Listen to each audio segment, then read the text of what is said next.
Bonsoir à toutes et bonsoir à tous. Alors on croyait que tout allait bien dans le meilleur des mondes, un des meilleurs systèmes de santé justement qu'on nous enviait. Mais les failles, eh bien, elles sont là depuis un certain temps et les fissures, oui, s'agrandissent, révélées de manière cruelle lors des récentes canicules et bien sûr lors de la crise du Covid. Mais il n'y a pas que ça. La crise est plus profonde qu'on ne pense, intrinsèque au métier de soignant. Et le cinéma vient nous l'éclairer aujourd'hui de manière éclatante. Alex Pauquin est l'invité de LCR ce soir.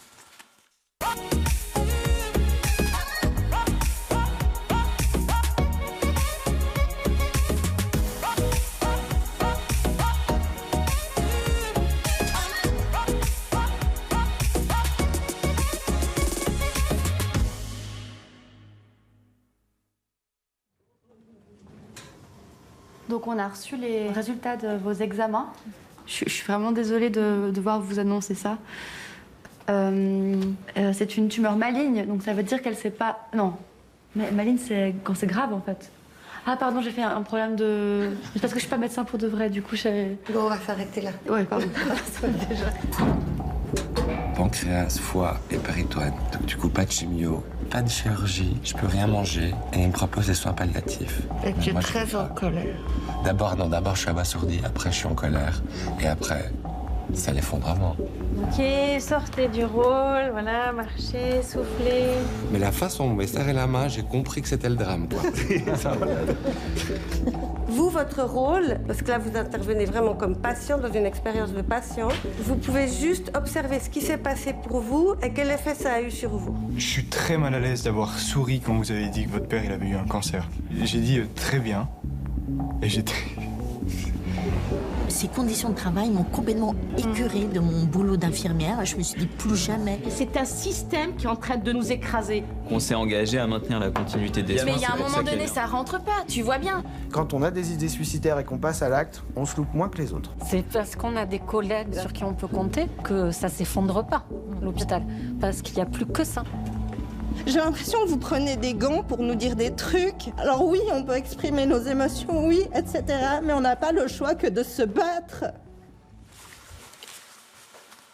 Voilà, pas le choix, pas d'autre choix que de se battre. Extrait de Sauf qui peut, bande-annonce de ce film. Bonsoir Alex, on est ravis de vous avoir. Troisième docu long métrage, on va dire, c'est ça.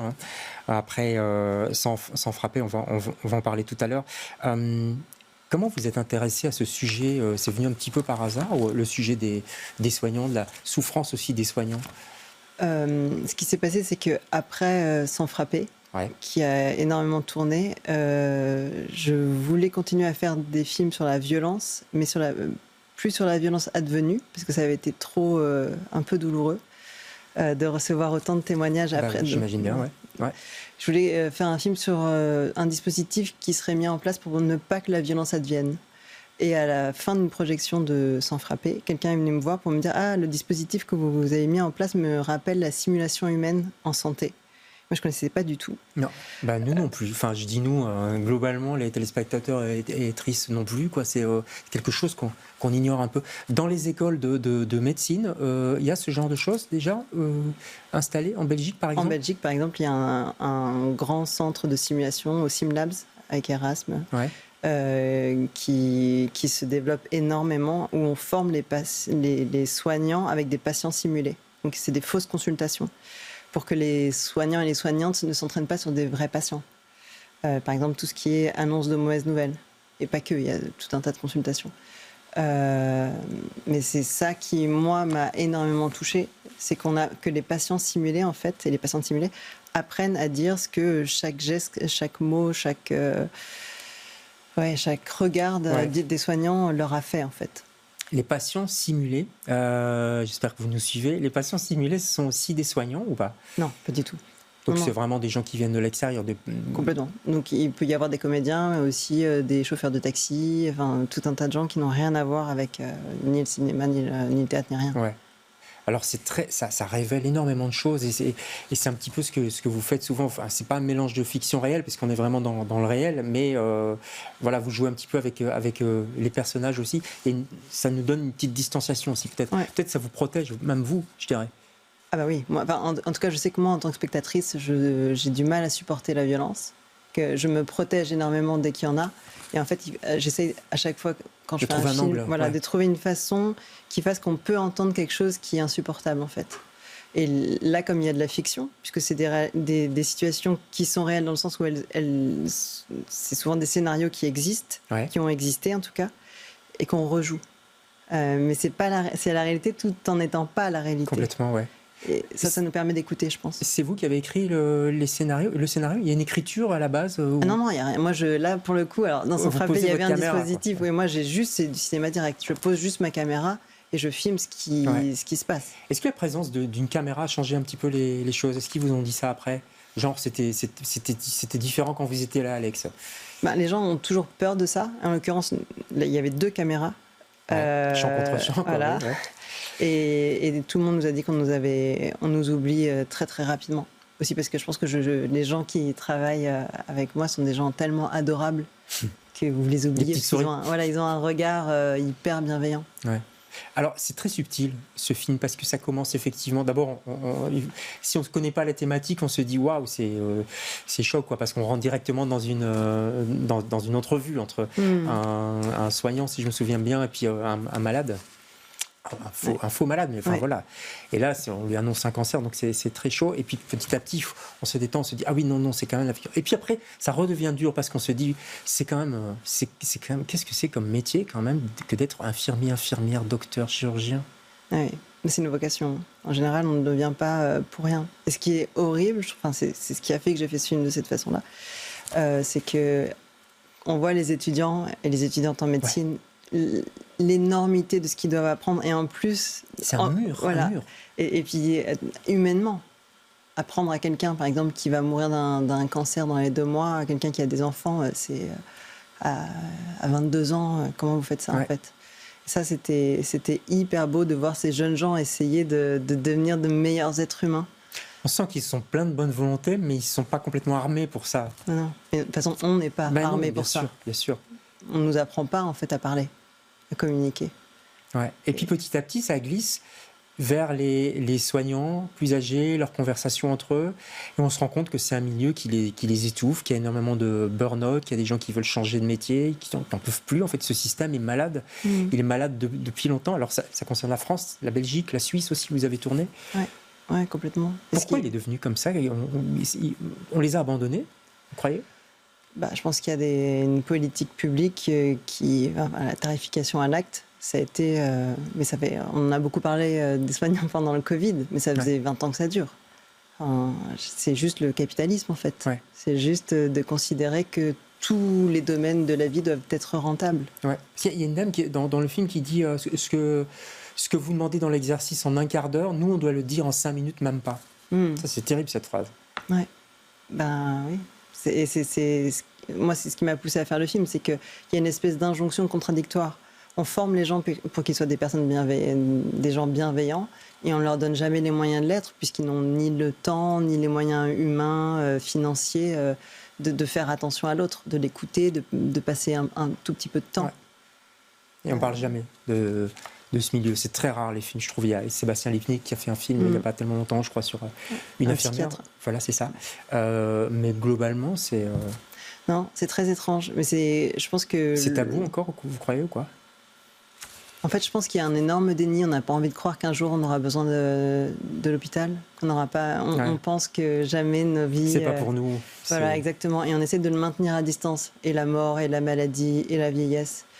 Et ce déni global fait qu'on n'arrive pas à entendre ces gens. Alors que pour moi, le soin, c'est un peu ce qui fait qu'on est des êtres humains. Ouais. Et on est en train de détruire le système de santé de façon apocalyptique. Les soignants se suicident énormément. Ouais. Et c'est ce qu'on dit dans le film, quand ils se suicident, en général, ils ne se ratent pas. Non, ils savent comment on fait. Exactement. Ouais. Ils ont la boîte à bonbons et rien n'est dit.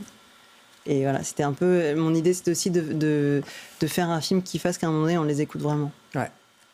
Pour éviter la violence, et puis la violence je disais, qui est aussi intrinsèque au système, qui les broie un petit peu. Alors la violence, vous en avez déjà fait écho, mais c'est plus la violence physique dans les couples. C'était Sans frapper. On va regarder la bande-annonce, c'est un excellent film, et puis on en parle juste après.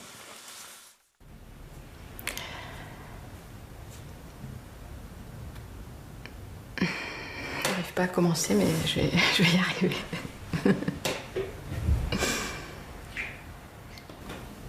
Et là, c'était la deuxième fois. C'était la plus violente. Je sentais plus rien. Je regardais la scène depuis le plafond. Je pense même que c'était dans la nuit qu'elle m'a réveillé en pleurant. Et... non mais c'est tout à fait vrai, il y a des bouts entiers que j'ai oubliés. Moi, ça m'est arrivé, c'est tout petit bout de ma vie. C'est 5 minutes, 6 minutes de conscience. Et donc à un moment, je me suis raconté, je peux bien gommer 5-6 minutes de ma vie. Aussi, tous les ans, aux alentours du mois d'avril, je commençais à perdre pied. Et au mois de mai, je switchais complètement. Là, tout foutait le camp. Et je démissionnais, en fait. Je détruisais tout. Début mai, tout foutait le camp. J'ai démissionné. J'ai détruisé tout. Voilà, ça c'était Sans frapper qu'on peut trouver sur les plateformes. J'imagine, je disais violence dans les couples, mais non, c'est sur le viol, c'est la violence faite aux femmes, quoi. Violence sexiste, etc. C'était déjà des jeux de rôle. On a aperçu peut-être des visages de comédiens qu'on connaît. Qu'est-ce que ça apporte le jeu de rôle dans votre cinéma ? Moi, je crois que ce qui m'intéresse, c'est la façon dont le jeu, l'interprétation, peut changer la réalité. Du coup, je m'intéresse à ça, je pense. Ouais. Et comme vous le disiez tout à l'heure, c'est aussi une façon de faire que les choses soient plus entendables. Parce qu'on se dit, c'est de la fiction. Et puis au bout d'un moment, on s'aperçoit qu'en fait, c'est pas de la fiction. Ouais, c'est ça. Ça passe, la pilule passe un peu mieux parce qu'on voit que c'est des comédiens. On se dit, voilà, on sait de toute façon que c'est un peu de la fiction. Et puis tout d'un coup, non, finalement, c'est pas de la fiction, c'est ça. Voilà, j'essaye un peu d'ouvrir les chakras des spectateurs, des spectatrices, et puis ensuite. Ça, c'était Sans frapper, on peut le trouver facilement sur une plateforme. Bah oui. Hein. Et puis vous préparez une fiction aussi. J'ai vu que vous étiez en plein. On est en plein casting. Casting. Je rappelle donc le film ici. La sortie, c'est dans le cadre du brief. Vous êtes en compétition nationale d'ailleurs. Voilà. Gros stress, non ? Non, je suis très contente. Non. C'est bien. Et donc ce sera le 30 juin dimanche au Palace, donc ce dimanche-ci à 21h. Et le premier, voilà, vous connaissez mieux les horaires que moi évidemment, et le premier ce sera à De Broucker. C'est un film dont on reparlera, ça sortira en salle aussi plus tard. En fin d'année, ouais. C'est un magnifique film. Merci beaucoup Alex d'être venu en parler. Nous on se retrouve demain avec d'autres invités. Bonsoir.